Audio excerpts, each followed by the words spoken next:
मुसलमानों को सुल्तान अय्यूबी ने हुक्म दे रखा है कि दुश्मन के मकबूजा इलाकों में तबाहकारी न की जाए, क्योंकि छापामार तो तबाहकारी के बाद इधर उधर हो जाते हैं, सजा बेगुनाह मुसलमान बाशिंदों को मिलती है।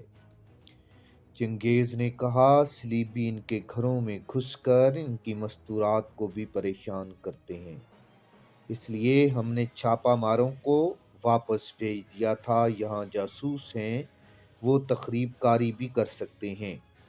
वो यहाँ के चंद एक नौजवानों को तैयार कर सकते हैं। इन्हें किसी जगह इकट्ठा करने का इंतज़ाम हो सकता है? औरत ने पूछा, और चंगेज के प्याले में शराब डालकर अपने हाथों से प्याला इसके मुंह के साथ लगाया। हमने एक मस्जिद को खुफिया अड्डा बना रखा है, चंगेज ने शराब का प्याला पीकर उस औरत से कहा। उसने मस्जिद का महल्ले वकूफ बता दिया और कहा, इस मस्जिद का इमाम हमारी जमात का अमीर है, बहुत काबिल और दलेर इंसान है। मैं आज रात ही उसे बता दूंगा, वो कल इन नौजवानों को मस्जिद में इकट्ठा कर लेगा। वो सब नमाज पढ़ने के बहाने आएंगे। सिर्फ एक काबिल और दलेर आदमी से काम नहीं चलेगा, औरत ने कहा।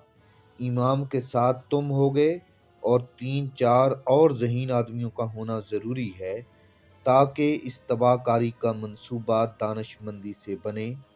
ये ज़ख़ीरा उस वक़्त तबाह किया जाएगा जब हम दोनों यहाँ से निकल जाएंगे, वरना शहर की नाकाबंदी हो जाएगी। सिर्फ इमाम नहीं, चंगेज़ ने कहा, यहाँ हमारा एक से एक बढ़कर काबिल आदमी मौजूद है। उसने चंद एक आदमियों के नाम बता दिए और कहा, मैं इन सब को मस्जिद में बुला सकता हूँ। ये औरत चंगेज़ से यही राज लेना चाहती थी। उसने इस ग्रोह के मुतल्लिक कुछ और बातें पूछीं जो चंगेज़ ने बता दी।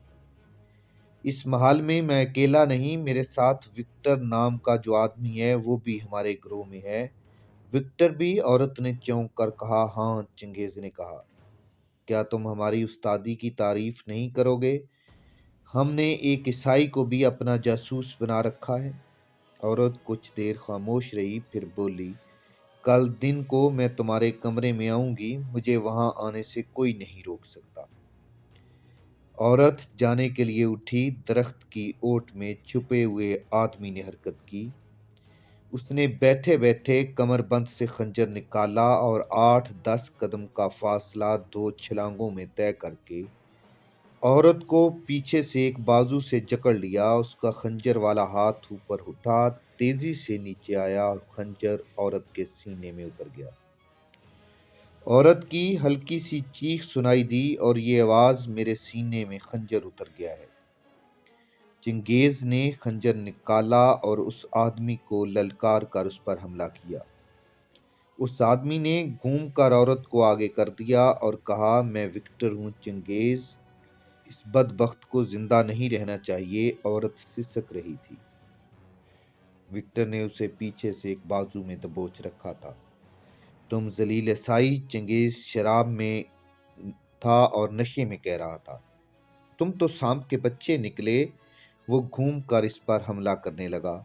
विक्टर ने औरत को आगे कर दिया और उसे ढाल बनाकर बोला, होश में आओ चंगेज, तुमने इसे सब कुछ बताकर सारा खेल बर्बाद कर दिया। अगर ये जिंदा रही तो कल हम सब गिरफ्तार हो जाएंगे।